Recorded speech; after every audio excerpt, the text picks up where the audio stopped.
വാ.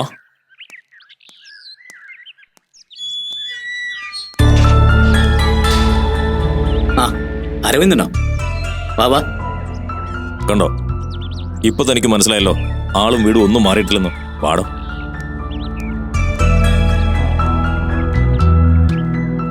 ആ V P, ഇതാ ഞാൻ പറഞ്ഞ കക്ഷി സുദർശൻ. ആള് വലിയ NRI ആയിരുന്നു. ഇപ്പൊ നാട്ടിൽ ഒതുങ്ങിക്കൂടിയിരിക്കുക. പറഞ്ഞു വരുമ്പോ നമ്മുടെ ഒരു ബന്ധു കൂടിയാ. ഞാനും അരവിന്ദനൊക്കെ വർഷങ്ങളായിട്ടുള്ള സൗഹൃദ. മിസ്സിസിന് ചെറിയൊരു പാർലറുണ്ട്. അതുകൊണ്ട് പുള്ളിക്കാരി രാവിലെ അങ്ങ് പോവും. അതുകൊണ്ട് ഉപചാരങ്ങൾക്കൊന്നും ഒരു സൗകര്യമില്ല. അതൊന്നും സാരമില്ല സാർ. കാര്യങ്ങളൊക്കെ ഞാൻ വിസ്തരിച്ച് പറഞ്ഞിട്ടുണ്ട്.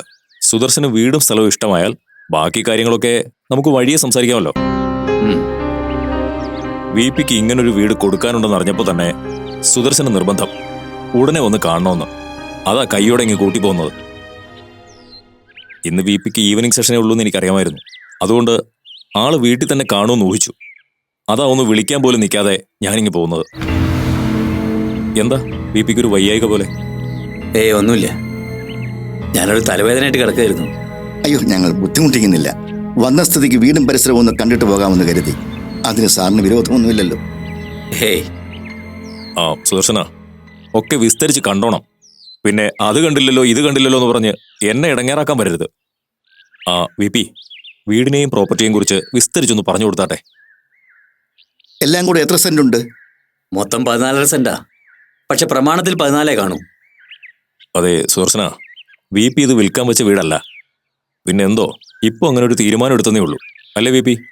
വിരോധമില്ലെങ്കിൽ മുറിയൊക്കെ ഒന്ന് കണ്ടോട്ടെ. പിന്നെന്താ, വന്നോളൂ.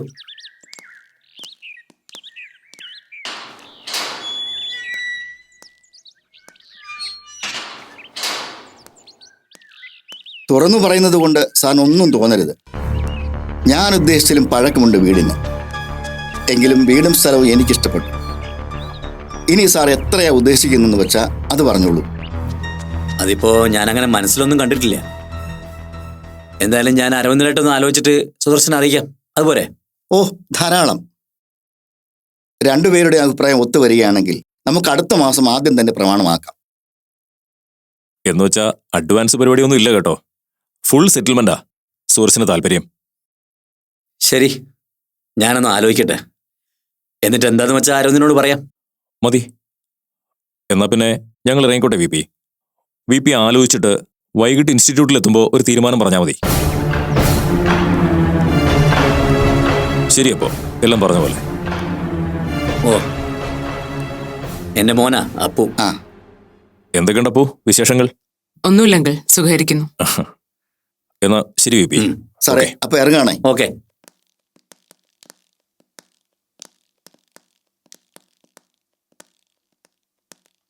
അരവിന്ദനങ്ങൾ എന്തിനാ വന്നേ? വെറുതെ. അവർ ഈ വഴി പോയപ്പോ എന്നെ ഒന്ന് കാണാൻ കയറിയെന്നുള്ളൂ. ആരാ അരവിന്ദനങ്ങളുടെ കൂടെ ഉള്ളത്? അത് സുദർശൻ, അരവിന്ദന്റെ ഒരു ബന്ധുവാ. എന്തിനാ അയാളെ വി പിക്ക് പരിചയപ്പെടുത്തിയത്? ഒന്നുമില്ലെന്നേ. അവര് ചുമ്മാതെ ഓരോ... ഒന്നുമില്ലാതൊന്നും അല്ല. അവര് ഈ വീട് വിലയ്ക്ക് വാങ്ങാൻ വന്നല്ലേ?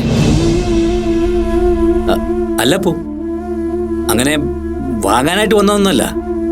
വീടും പ്രോപ്പർട്ടിയും അവരൊന്ന് നോക്കാൻ വന്നേ ഉള്ളൂ. അന്ന് ഞാനിത് വിൽക്കുന്ന കാര്യം അരവിന്ദനോടൊന്ന് സൂചിപ്പിച്ചിരുന്നു. അതുകൊണ്ട് അരവിന്ദന്റെ കയ്യിലൊരു പാർട്ടി വന്നപ്പോ കൊണ്ടുവന്ന് കാണിച്ചെന്നേ ഉള്ളൂ. അപ്പൊ വി പി ഇത് വിൽക്കാൻ തീരുമാനിച്ചോ? വി പി ആരെ ഇങ്ങനെ പേടിക്കുന്നേ? എന്നെയോ അതോ മാളുനെയോ? അല്ല അപ്പോ, ഞാൻ ഉദ്ദേശിച്ചത്... വി പി ഉദ്ദേശിക്കുന്നതൊക്കെ എനിക്ക് മനസ്സിലാവുന്നുണ്ട്. ഈ വീട് സ്ഥലവും വിട്ടിട്ട് ദൂരെ എവിടെയെങ്കിലും പോയി താമസിച്ചാ വി പിയുടെ എല്ലാ പ്രശ്നങ്ങൾക്കും ഒരു പരിഹാരം ആവോ? പറ വി പി, അതുകൊണ്ട് എല്ലാ പ്രശ്നങ്ങളും അവസാനിക്കുന്ന വി പി വിശ്വസിക്കുന്നുണ്ടോ? ഇല്ല അപ്പോ, ഞാൻ അങ്ങനെ തീരുമാനിച്ചിട്ടൊന്നുമില്ല. എങ്കിൽ ആ തീരുമാനം വേണ്ട. ഈ വീട് സ്ഥലവും വി പിയുടെ പേരിൽ തന്നെ ഉണ്ടാവും എന്നും. അത് നഷ്ടപ്പെടുത്തി എങ്ങും പോയി ഒളിക്കാനുള്ള അവസരം ഞാനായിട്ടുണ്ടാക്കില്ല. പോരെ?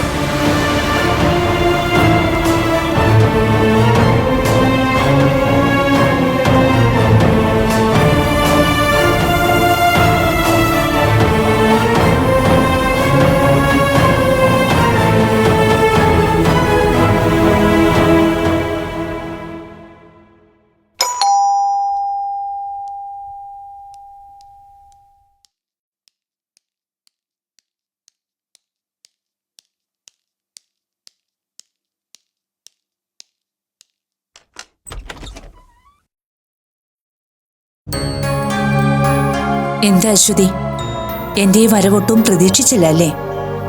ടീച്ചർ വരൂ, ഇരിക്കൂ.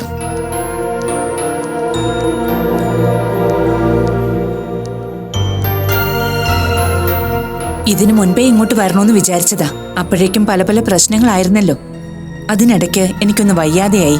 അതൊക്കെ ഭേദപ്പെട്ടപ്പോ ഇവിടെ വന്ന് നിങ്ങളെയൊക്കെ ഒന്ന് കണ്ട് സംസാരിക്കണമെന്ന് തോന്നി. അതുകൊണ്ടാ തനിച്ചു വന്നത്. ആരാ അശ്വതി? എന്തൊക്കെയുണ്ട് ഇന്ദിരാമ്മ വിശേഷങ്ങള്? ഓ, എന്ത് വിശേഷം. ദൈവാനുഗ്രഹം കൊണ്ട് എല്ലാവരും നല്ല സന്തോഷത്തോടെ അങ്ങ് കഴിഞ്ഞു പോകുന്നു. ഇത്രയും സന്തോഷം ആർക്കും വാരിക്കോരി കൊടുക്കരുതെന്നാ ഇപ്പൊ ഞങ്ങൾ ദൈവത്തോട് പ്രാർത്ഥിക്കുന്നത്. കേട്ടിട്ട് ടീച്ചറിന് സന്തോഷമായി കാണുമല്ലോ അല്ലേ? ഇന്ദിരാമ്മ പരിഹസിച്ചതാണെന്നറിയാം. അതിൽ പരിഭവമൊന്നുമില്ല കേട്ടോ. ഒരു പരിധി വരെ ഞാനത് അർഹിക്കുന്നുമുണ്ട്. പരിഹസിക്കാതെ പിന്നെ എന്തു വേണമെന്നാ? ഒരു കൊച്ചിന്റെ ജീവിതം താറുമാറാക്കിയിട്ട് പിന്നെയും വീട്ടിൽ കയറി വന്ന് സുഖമല്ലേ സന്തോഷമല്ലേ എന്നൊക്കെ ചോദിച്ചോ ചിലപ്പോ ഇങ്ങനെ മറുപടി പറയാൻ പറ്റുള്ളൂ. അമ്മേ, ഒന്ന് അടങ്ങ്. ടീച്ചർ എന്ത് പിഴച്ചിട്ടാ കാര്യങ്ങൾ ഇങ്ങനെയൊക്കെ ആയത്? ടീച്ചർ പറയൂ, എന്തിനാ വന്നത്? ഞാൻ വന്നത് മാളൂനെ കണ്ടൊന്ന് സംസാരിക്കാനാ. ഓ, അത് കണ്ടപ്പോഴേ തോന്നി. പക്ഷേ ടീച്ചറെ, ഇപ്പൊ അവളെ കണ്ട് സംസാരിക്കാൻ പറ്റില്ല. അല്ല, സംസാരിച്ചിട്ടും വലിയ കാര്യമൊന്നുമില്ല. വേറെ എന്തെങ്കിലും കാര്യമുണ്ടെങ്കിൽ അത് പറഞ്ഞിട്ട് പോകാൻ നോക്ക്. എന്താ അശ്വതി, അവളിവിടെ ഇല്ലേ? ആളിവിടെയുണ്ട്, പക്ഷേ ഇപ്പൊ കണ്ട് സംസാരിക്കാൻ പറ്റിയൊരു അവസ്ഥയിലല്ല.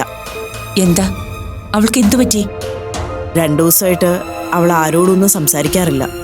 മുറിയടച്ച് അകത്ത് തന്നെ ഇരിപ്പ. ഫോൺ പോലും ഇപ്പൊ ഉപയോഗിക്കുന്നില്ല. അത്രയുള്ളോ? അത് നിങ്ങൾ കാര്യമാക്കണ്ട. ഞാൻ അവളോട് സംസാരിച്ച കാര്യങ്ങളൊക്കെ ശരിയാക്കാം. ഞങ്ങള് വീട്ടുകാർ സംസാരിച്ചിട്ട് ശരിയാകാത്ത കാര്യം ടീച്ചർ അങ്ങനെ ശരിയാക്കുമെന്ന? അതൊന്നും നടപ്പുവശമുള്ള കേസല്ല. അങ്ങനെ അങ്ങ് തള്ളിക്കളയാൻ വരട്ടെ ഇന്ദിരാമ്മേ. സംസാരിച്ച് ശരിയാക്കാന്ന് വിശ്വാസം ഉള്ളതുകൊണ്ടല്ലേ ഞാൻ പറഞ്ഞത്. അതിനൊരവസരം തന്നൂടെ? അശ്വതി, എനിക്ക് അവളെ ഒന്ന് കാണണം, കണ്ട് സംസാരിക്കണം. എവിടെ? അവള് റൂമിലുണ്ടോ? ഞാനൊന്ന് പോയി കണ്ടോളാം. ടീച്ചറെ, ഒരു നിമിഷം. ഇനി ടീച്ചർ അങ്ങോട്ട് ചെല്ലുന്നത് അവക്ക് ഇഷ്ടമാണോ അല്ലയോന്ന് നീ ഒന്ന് പോയി ചോദിച്ചിട്ട് അശ്വതി. അല്ലെങ്കിൽ ഇനി അതിന്റെ പേരിലാവും ഇവിടെ പ്രാന്തും കൂത്തും. ഒന്നാമതേ മോങ്ങാനിരിക്കുന്ന നായ. ഇനി അതിന്റെ കൂടെ തലേ തേങ്ങ വീണെന്ന് പറയാതെ അവക്ക് സമ്മതമാണെങ്കിൽ മാത്രം പോയി സംസാരിച്ചാൽ മതിയല്ലോ. ഇന്ദിരാമ്മ പറഞ്ഞതിലും കാര്യമുണ്ട്. ഞാൻ വന്നിട്ടുണ്ടെന്നും എനിക്ക് അവളോട് സംസാരിക്കണമെന്നും ഒന്ന് പോയി പറ അശ്വതി. അപ്പൊ അവൾ എന്താ പറയുന്നെന്ന് നോക്കാലോ. നോക്കാനൊന്നുമില്ല, അവക്കത് ഇഷ്ടാവില്ല, ഉറപ്പാ. അത് അവള് പറയേണ്ട കാര്യമല്ലേ? അശ്വതി, ചെല്ല്, ഞാൻ വെയിറ്റ് ചെയ്യാം.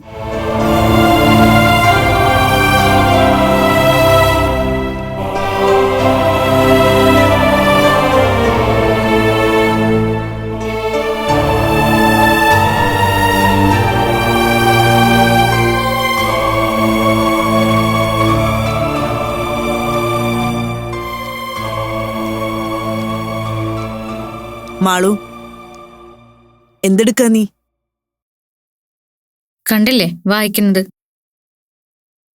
ദേ, നിന്നെ കാണാൻ ഒരാൾ വന്നിരിക്കുന്നു.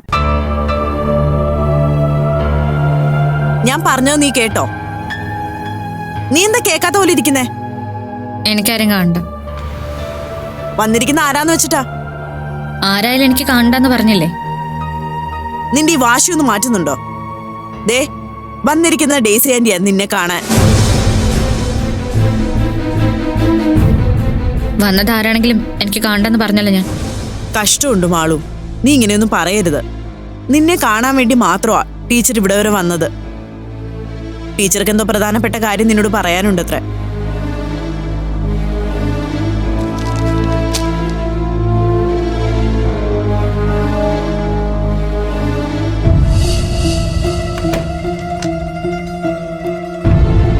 നീ എന്തിനാ വാതിലടച്ചത്? നമ്മൾ തമ്മിൽ സംസാരിക്കുന്ന കേട്ട് ആരും ഇങ്ങോട്ട് വരാതിരിക്കാൻ വേണ്ടിട്ട്.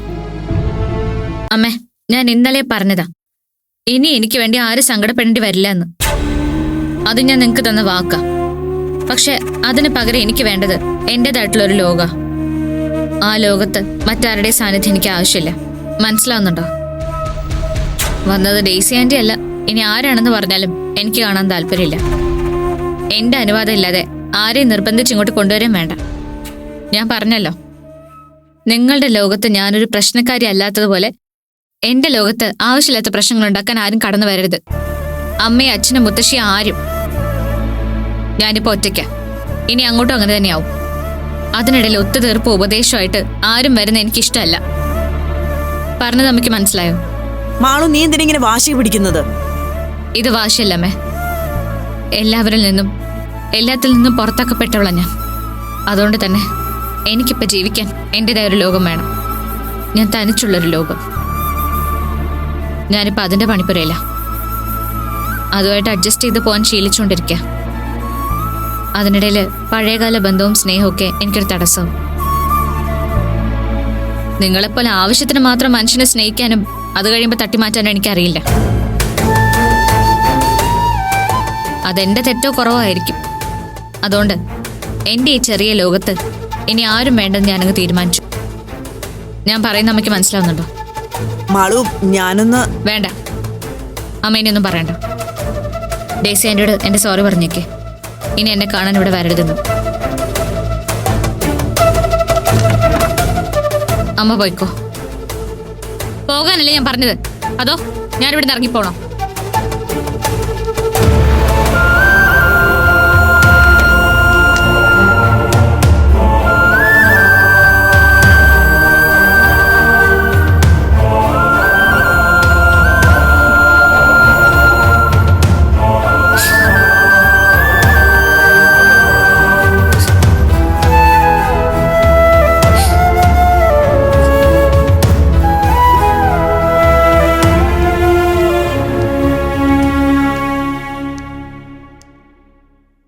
എന്തായി അശ്വതി? അവൾ എന്താ പറയുന്നേ? സോറി ടീച്ചർ, ഞാൻ പറഞ്ഞില്ലേ അവൾക്ക് സംസാരിക്കാൻ താല്പര്യമില്ലെന്നാ പറഞ്ഞത്. എന്റെ കൂടെ ഒരുപക്ഷെ ജോബിനുണ്ടെന്ന് കരുതിയിട്ടാവും അവള് സമ്മതിക്കാത്തത്. ഞാൻ മാത്രമേ വന്നുള്ളൂ എന്ന് പറഞ്ഞില്ലേ? ഒക്കെ ഞാൻ ഡീറ്റെയിൽ ആയിട്ട് പറഞ്ഞു ടീച്ചറെ. പക്ഷെ എത്ര നിർബന്ധിച്ചിട്ടും അവൾക്ക് ആരെയും കാണണ്ടെന്നാ പറയുന്നേ. അത് സാരമില്ല അശ്വതി. അങ്ങനെ അവള് പറഞ്ഞെങ്കിലും എന്നെ കാണുമ്പോ ആ വാശി അങ്ങ് മാറിക്കോളും. ഞാനൊന്ന് പോയി കണ്ടിട്ട് വരാം. അത് വേണ്ട ടീച്ചർ, അവളെ ബുദ്ധിമുട്ടിക്കണ്ട. അശ്വതി വിഷമിക്കണ്ടെന്നേ. എന്നോട് അവള് മറുത്തൊന്നും പറയില്ല. അത് ഉറപ്പുള്ളതുകൊണ്ടല്ലേ ഞാൻ പോയി കണ്ടോളാന്ന് പറഞ്ഞത്. ടീച്ചർക്ക് എന്താ കാര്യം പറഞ്ഞാൽ മനസ്സിലാവത്തില്ലേ? ഇനി ടീച്ചറല്ല, ദൈവം തമ്പുരാൻ ഉടലോടെ വന്നെന്ന് പറഞ്ഞാലും അവള് കാണാൻ പറ്റത്തില്ലെന്ന് പറഞ്ഞാൽ കാണില്ല. ടീച്ചർക്ക് അറിയാൻ മേലഞ്ഞിട്ടാ 2 ദിവസമായിട്ട് ഇവിടെ നടക്കുന്ന പുകിലുകള്. ദേ, സ്വന്തം അച്ഛനെയും അമ്മയും പോലും കാണാൻ കൂട്ടാക്കുന്നില്ല. എന്റെ കാര്യം പിന്നെ പറയുകയും വേണ്ട. ഏതെങ്കിലും ഒരു നേരം അവളുടെ ആഹാരം, അതും കിളിക്ക് കൊത്തിയിട്ട് കൊടുക്കുന്ന പോലെ. ആ മുറി വിട്ടവള് പുറത്തേക്ക് ഇറങ്ങിയിട്ടില്ല. എന്തിന്? ഫോൺ പോലും കുത്തി അണച്ച് ഇവളെ ഏൽപ്പിച്ചേക്കുക. അങ്ങനെ വാശിയും ദേഷ്യമായിട്ടിരിക്കുന്ന ഒരാളോട് എന്തു പറഞ്ഞാ അനുനയിപ്പിക്കാൻ പോകുന്നത്? സ്വന്തം വീട്ടുകാർ വിചാരിച്ചിട്ട് പറ്റുന്നില്ല, പിന്നാണോ ടീച്ചർ? അമ്മ പറയുന്നതിലും കാര്യമുണ്ട് ടീച്ചർ. 2 ദിവസമായി അവൾ ഞങ്ങൾക്ക് ഒരു സമാധാനവും തരുന്നില്ല. മുറി അടച്ച ഒരേ ഇരിപ്പാ. ആഹാരം പോലും തോന്നിയാലേ ഉള്ളൂ. ഇപ്പൊ ഫോണും ഉപയോഗിക്കുന്നില്ല. അങ്ങനെയൊക്കെ അവൾ ഞങ്ങളെ തോൽപ്പിക്കാൻ ശ്രമിക്കുന്നത്. അശ്വതി, പറയുന്നത് കൊണ്ട് വേറൊന്നും വിചാരിക്കരുത്. മാളുവിന്റെ ഈ പെരുമാറ്റം വളരെയധികം ശ്രദ്ധിക്കണം. പുറത്തുള്ളവർക്ക് ഇങ്ങനെ അങ്ങ് അഭിപ്രായം പറഞ്ഞിട്ട് പോയാൽ മതി. ഞങ്ങളാ ഇവിടെ കിടന്ന് നക്ഷത്രക്കാലം എണ്ണുന്നത്. ഇതിൽ കൂടുതൽ എന്തോ ശ്രദ്ധിക്കണമെന്നാ? അവക്ക് വേറെ ഒരു കുഴപ്പമില്ല.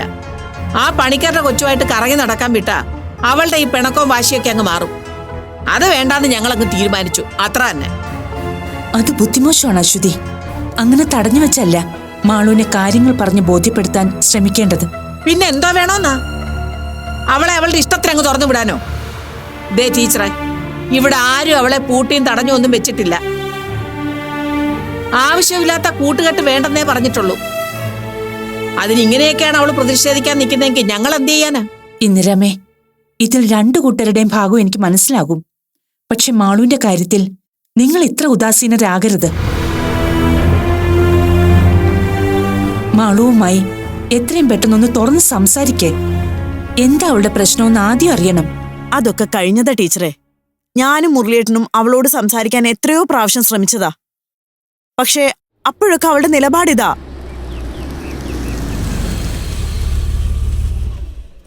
ആ, ദേ മുരളിയേട്ടൻ എത്തിയല്ലോ.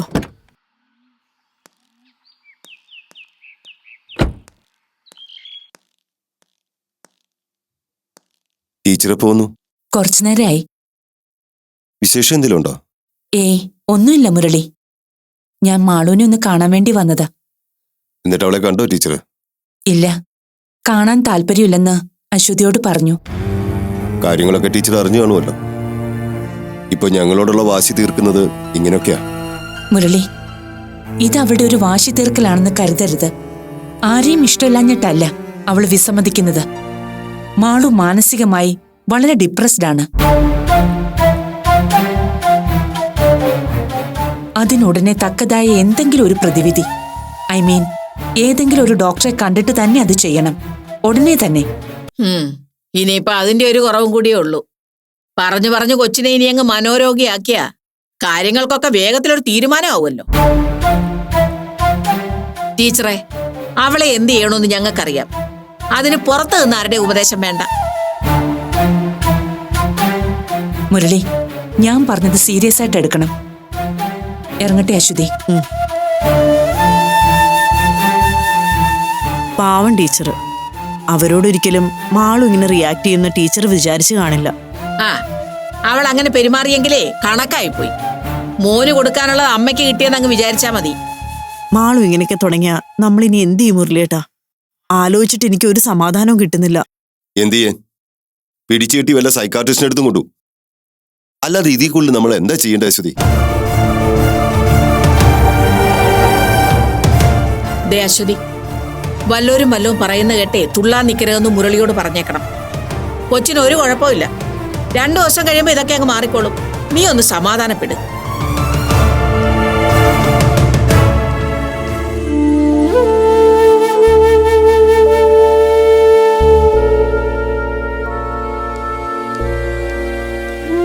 ആന്റി, കോഫി കുടിക്കാം.